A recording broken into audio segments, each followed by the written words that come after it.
Hello everyone, welcome to Suman TV. ఈరోజు నేను RK London హాస్పిటల్స్కి వచ్చేసానండి. వైద్యో నారాయణో హరి అన్నారు. వైద్యులు దేవునితో సమానమని. నిజంగా ఇక్కడికి వచ్చాక అది అక్షరాల 100% సత్యమే అనిపిస్తుందండి. ఇక్కడ మనకి ఇదంతా కూడా ఎన్విరాన్మెంట్ చూసుకుంటే, అంబియన్స్ చూస్తే కనుక ఒక స్పిరిచువల్ వైబ్ వచ్చేసిందండి.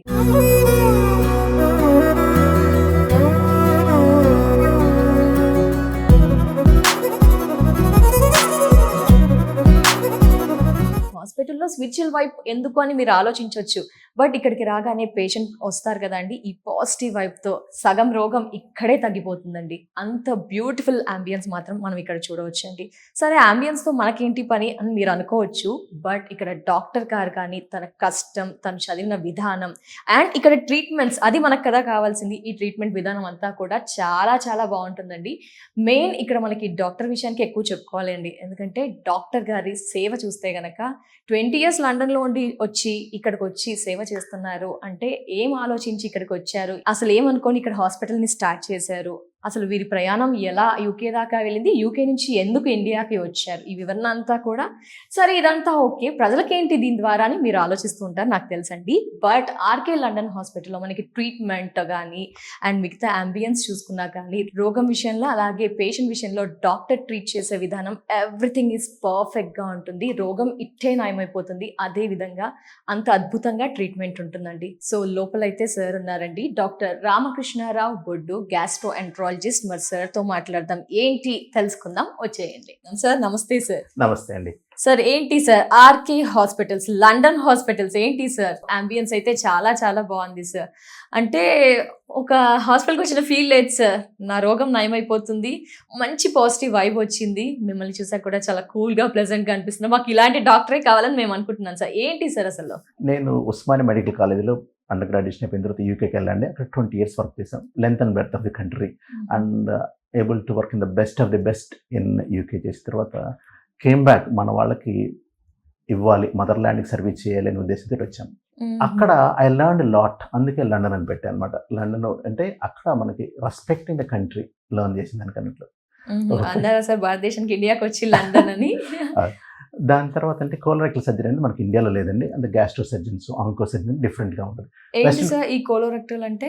వెస్ట్రన్ కంట్రీస్లో కోలోరెక్టల్ అంటే పెద్ద పేగుకు సంబంధించింది. అంటే పెద్ద పేగు క్యాన్సర్ చాలా ఎక్కువ ఉంటాయి అక్కడ. ఇక్కడ కూడా ఉన్నాయి కానీ రికగ్నైజ్ కావట్లేదు, అంటే స్క్రీనింగ్ లేకపోవడం. ఇంకా పైల్స్, ఫిషర్స్, ఫిష్ లాస్ అట్లా ఉంటుంది.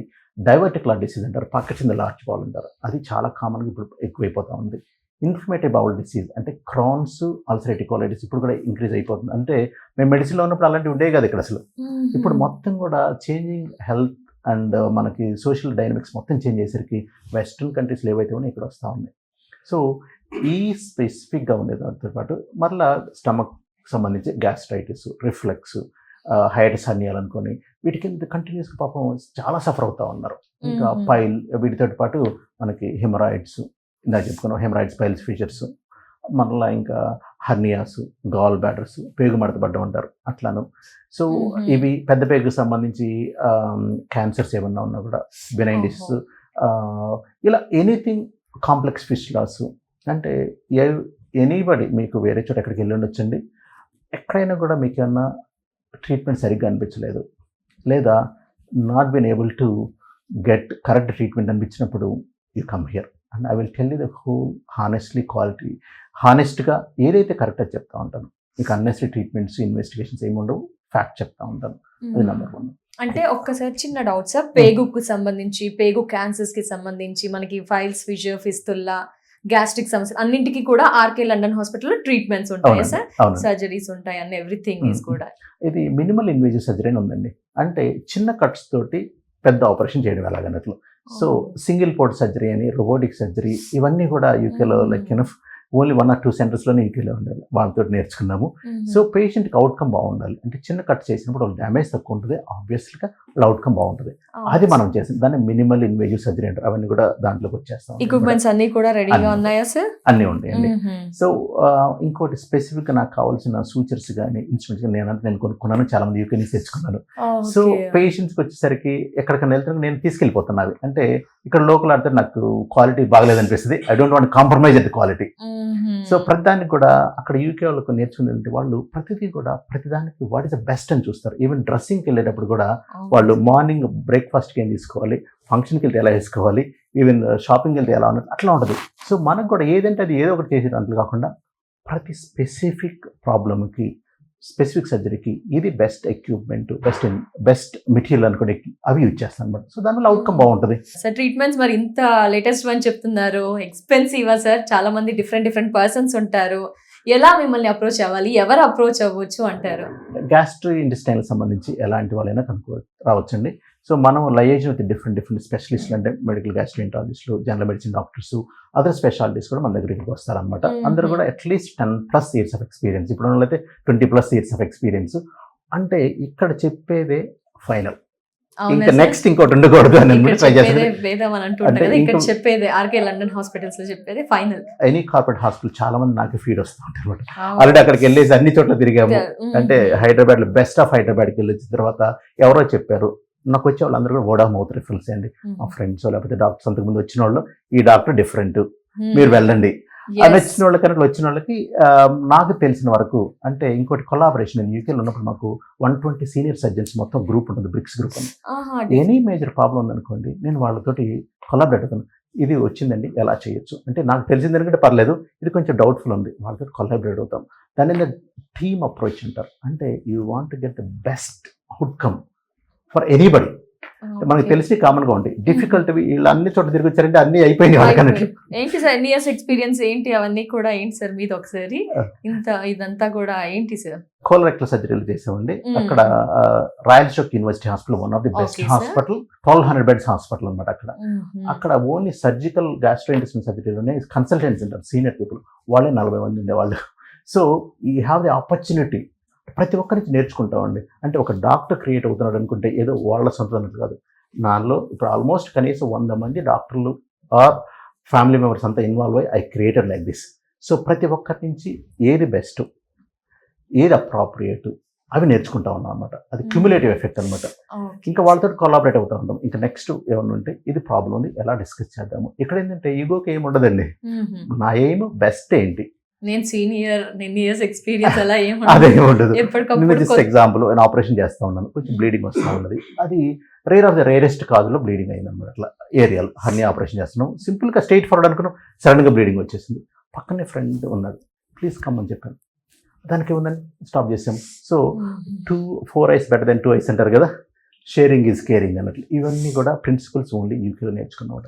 ఆ dedication, openness and honesty, transparency. నేను మాట్లాడుతుంటే ఆపరేషన్ అయిపోయిన తర్వాత వాళ్ళ ఫ్యామిలీ చెప్తాను ఇలా అయింది అన్నట్లు. తను మా ఫ్రెండ్ సీనియర్ అంటే వాళ్ళ రిలేటివ్స్ని పంపించారనమాట. వీళ్ళకి ఇదేం ఇంతగా ఇలా చెప్తున్నాడు ఏంటి అనుకుంటే తర్వాత తనతో మాట్లాడాను. సో ఇంత ట్రాన్స్పరెన్సీ, మీరు వేరే ఉన్నారు కాబట్టి చెప్తున్నారని ఇండియాలో ఎవరు చెప్పరు. సో ఎలా ఎవ్రీథింగ్ ఈజ్ వెరీ ట్రాన్స్పరెంట్. ఇవాళ మార్నింగ్ చూస్తే చాలా బాగున్నారు patient, okay today is very good. So but monitor చేస్తాము. అంటే ఒక బెస్ట్ సర్జన్ డాక్టర్ అనుకోండి, not only treating the patient, ఎక్కడ ఆపరేషన్ చేయకూడదు, కాంప్లికేషన్స్ వచ్చినప్పుడు ఎలా ట్రీట్ చేయగలగాలి, అవి ఇంపార్టెంట్. అది కన్వే చేసి ఎర్లియస్ట్గా కాంప్లికేషన్ వస్తుంటే ఎర్లియస్ట్గా ఎలా రికగ్నైజ్ చేయాలి, ఓపెన్గా వేరే వాళ్ళతో డిస్కస్ చేస్తే దీనికి బెస్ట్ ట్రీట్మెంట్ ఏంటి. ఒకసారి ఏంటంటే మన పేషెంట్కి బయాస్ అయిపోతుంది, అంటే నాకేం ప్రాబ్లం కాదు, నాకు కాంప్లికేషన్స్ రాలేదు అనుకుంటూ ఉంటారు. అది రాంగ్ కాన్సెప్ట్. అట్లా కాకుండా సీనియర్ అదర్ పర్సన్స్ ఇన్వాల్వ్ చేయించండి, సెకండ్ ఒపీనియన్ తీసుకోండి. సో అప్పుడు ఏంటంటే మన నుంచి బయాస్ని తగ్గిపోయేదను పేషెంట్కి బెస్ట్ ట్రీట్మెంట్ మనం ప్రొవైడ్ చేస్తున్నాము. ఇదే ఐ థింక్ ఇండియాలో అది వస్తుంది అనుకుంటున్నాను. My request for all of them is there is no reason or chance for bias or reason for ego in treating patients. We want to provide the best possible outcome for our patient. వాళ్ళు మనం నమ్ముకొని వచ్చినప్పుడు మన ప్రాణానికి ప్రాణం పెట్టేసి వాళ్ళకి మంచి సేవ చేయాలి, కరెక్ట్ ట్రీట్మెంట్ ఇవ్వాలి. మన వైపు నీకు తెలిసినంత వరకు, తెలియకుండా మిస్టేక్ జరగచ్చు, మనం ఏం చేయలేము. If I feel like I done the best possible for my patient, if any problem what can I do to make things better అంటారు. ఇండియాలో అవి బాగాలేదు, ఇది బాగాలేదు, చాలా కంప్లైంట్స్ వస్తూ ఉంటాయి.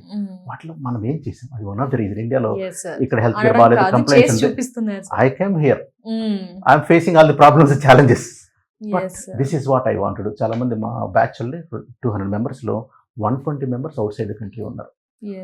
వాట్సాప్ గ్రూప్లో చెప్తా ఉంటారు అది బాగాలేదు ఇది బాగాలేదు అంటే I told one thing just please come and do something. మీరు చేయలేనప్పుడు చెప్పడం అనడం ఈజీ, చేసి చేసి చూపించడం చూపించండి. అప్పటి వరకు అయితే ప్లీజ్ దయచేసి అట్లా కామెంట్ చేయొద్దు. Yes, okay sir. నేను జనరల్గా అది మీరు చేసి చేసి మీరు చేయండి, చూపిస్తున్నారు. నేను చేశాను, ఐ ట్రైడ్ మై బెస్ట్. ఇలా మిమ్మల్ని చూసి ఇంకొంతమంది వస్తారు సార్, ఇంకొంతమందిని చూసి ఇలా పాస్ అవుతూ అదే ఉంటారు. ఓవర్సీస్ వాళ్ళకండి ఇప్పుడు ఎన్ఆర్ఐ డాక్టర్ చాలా మంది రావాలనుకుంటా ఉంటారు.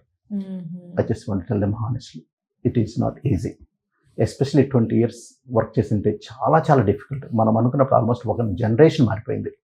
మనం ఉన్నప్పుడు ఒక 2 weeks వస్తూ ఉంటాం, అంత హ్యాపీగా ఉన్నట్లు. అది చాలా డిఫరెంట్ అండి. ఇండియాలో చేంజ్ అలాట్.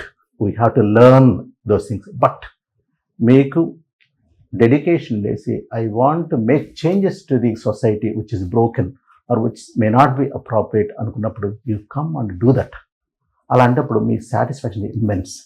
ఆ పేషెంట్ నుంచి వాళ్ళు వచ్చే హ్యాపీనెస్ వాళ్ళు తీసుకొచ్చేది అన్నట్లు money is not the criteria. Money సంపాదించాలి, లేకపోతే అదంటే మాత్రం ఇబ్బంది పడుతూ ఉంటారు. ఛాలెంజెస్ ఫేస్ చేసేసి I want make difference whatever that is అనుకుంటే మాత్రము వాజ్పేయి అన్నారు నాకు చాలా ఇష్టమైన politician. Everybody respects irrespective the party. అట్లా Manmohan Singh garu doesn't matter which they are the best of the quality. డాక్టర్లో కూడా మనం కూడా అట్లా వేరే వాళ్ళు వచ్చేసి ఇలా డాక్టర్లు పీక్కు తింటారు, లేకపోతే డబ్బులు లేకపోతే చేయరు అనే దాని నుంచి వదిలేసి రీజనబుల్ డాక్టర్ ఆయన దగ్గరికి వెళ్తే రీజనబుల్ ప్రైస్ చేస్తారు అని ఉంటే పీపుల్ కమ్ అండి. They all need good quality doctors, well trained doctors and with human heart and human face. Please if you want to, please come and speak to me and I will happy to advise or I to give my assistance on what is my journey and how I am going. Now I've been here for some time and going through all the challenges, but we'll have an end of the tunnel. We are almost reached and we're going to be very, very different in near future. And I want to continue this tradition of quality, honest care and ethical care at affordable prices to all the people who come and approaches me. So మీ లైఫ్లో కానీ, India జర్నీలో కానీ, UK 3 decades జర్నీలో కానీ ఏమైనా the best moments ఉన్నాయంటే ఏం చెప్తారు సార్? నీలోఫర్ హాస్పిటల్లో ఉన్నప్పుడు ఒక చిన్న పాప డిహైడ్రేషన్ వచ్చేసింది. మేము జస్ట్ హౌస్ ఆఫీసర్స్ని, మరి ఏం తెలియదు వాళ్ళకి. అప్పటికప్పుడు క్యాన్లో పెట్టేసి ఊరి నుంచి వచ్చారు వాళ్ళు, ఎక్కడికి తెలియదు. క్లినిక్కి మేము వెళ్ళాలి. క్యాన్లో పెట్టేసి ఫ్లూయిడ్స్ పెట్టేసి 1 hour వరకు అలా రీసెస్టేట్ చేస్తే ఆ మూచుకున్న కళ్ళు తెరిచి హ్యాపీగా వదిలేస్తే that is the best moment in my life. తర్వాత ప్రొఫెసర్ తిట్టాడు, ఏం చేస్తున్నారంటే మేము ఇలా చేసాం. Is so happy. ఇంకొకటి యూకేలో ట్రావెల్ చేస్తున్నానండి. ట్రైన్లో వెళ్తున్నప్పుడు గ్లాస్కోకి వెళ్తున్నాడు ఒక స్కాట్లాండ్ పర్సన్. కిందకి దిగినప్పుడు చాలా పూర్గా అనిపించాడు. నేను కొనుక్కోవడానికి వెళ్తే తను కెన్ యూ గివ్ సంథింగ్ అన్నారు. సో వానికి మీకు ఏం కావాలో తీసుకోమన్నాడు. శాండ్విచ్, డ్రింక్ తీసుకోవాలి సార్ అన్నాడు. So that happiness in his face, that is you can't really by with any crores of rupees. So మనము వీలంత వరకు ఏదో పెద్దగా డొనేట్ చేయాలి లేకపోతే అది అక్కర్లేదండి. హ్యూమన్ టచ్ తోటి వేరే వాళ్ళ నీడ్లో మనం చేయగలిగింది చాలా చాలా ఇంపార్టెంట్. ఈ రెండు అంటే కాంట్రాస్టింగ్ థింగ్స్. అది యూకేలో చాలా రిచ్ అట్లా ఏం లేదండి. They are all like us, both has to struggle for survival. So అందుకని అపోహలో పెట్టుకోవద్దు. If you want any more information I'm here to help you. Thank you. తప్పకుండా. Thank you so much sir. ప్రజలు వైద్యం నుంచి ఏ వైద్య విధానాన్ని ఎక్స్పెక్ట్ చేస్తున్నారో, అది కావాలని కోరుకుంటున్నారో, అలాంటి వైద్య విధానంలో ఆ ఫార్మాలిటీస్ కానీ, ఆ ట్రీట్మెంట్స్ విధానాలు కూడా మీరు ప్రజలకు అందిస్తున్నారు సార్. అలాగే అందించాలని మనస్ఫూర్తిగా కోరుకుంటూ thank you so much sir. నమస్తే సార్. నమస్తే. Thank you.